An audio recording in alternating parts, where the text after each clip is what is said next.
કેટલા દેવાના? 30 રૂપિયા. ખાતામાં લખી લેજે. આગલા બાકી હે, ઈ તો આપી દે પેલા. હારવાર ગૂગલ પે કરી દઉં. જો એ અત્યારે નથી કરવું, આગલા બાકી. મને ખબર હે ભાઈ, અમારા ભાઈનું ગાંડું હાલે માર્કેટમાં, આખી માર્કેટ શોર્ટ કરીને રાખી છે. ન હોય. હા ભાઈ, હમણાં ખેને અમે બે દુકાને ગયા હતા. ત્યાં 60 રૂપિયાનું બિલ થયું. ઓય 60 નું નહીં, 100 રૂપિયાનું બિલ થયું તું. હા ભાઈ 100 રૂપિયાનું. જો દુકાને ભાઈ 100 રૂપિયાનું બિલ થયું તું. અને દુકાનવાળાએ ભૂલમાં ભાઈ પાસેથી પૈસા માંગી લીધા.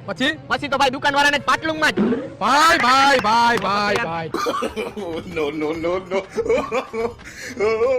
અને ભાઈ ઓલું ગાડીનું તો કે આને નહીં સાંભળ્યું હોય. અને ભાઈએ લગભગ આજે કઈ કાંડ તો કર્યા જ છે. અરે ભાઈ, જો હું તને આજે જ વાત કરું, બે ગાડી પડી હતી અને ખાલી આટલી જ જગ્યા હતી. ઓય એટલી નહીં, આટલી જ જગ્યા હતી. હા ભાઈ, અને આટલી જ જગ્યા. જો ભાઈ, પછી શું થયું? અને પછી ભાઈ 130 ની સ્પીડમાંથી મોહરી ગાડી કાઢી ભાઈ. વાહ ભાઈ વાહ.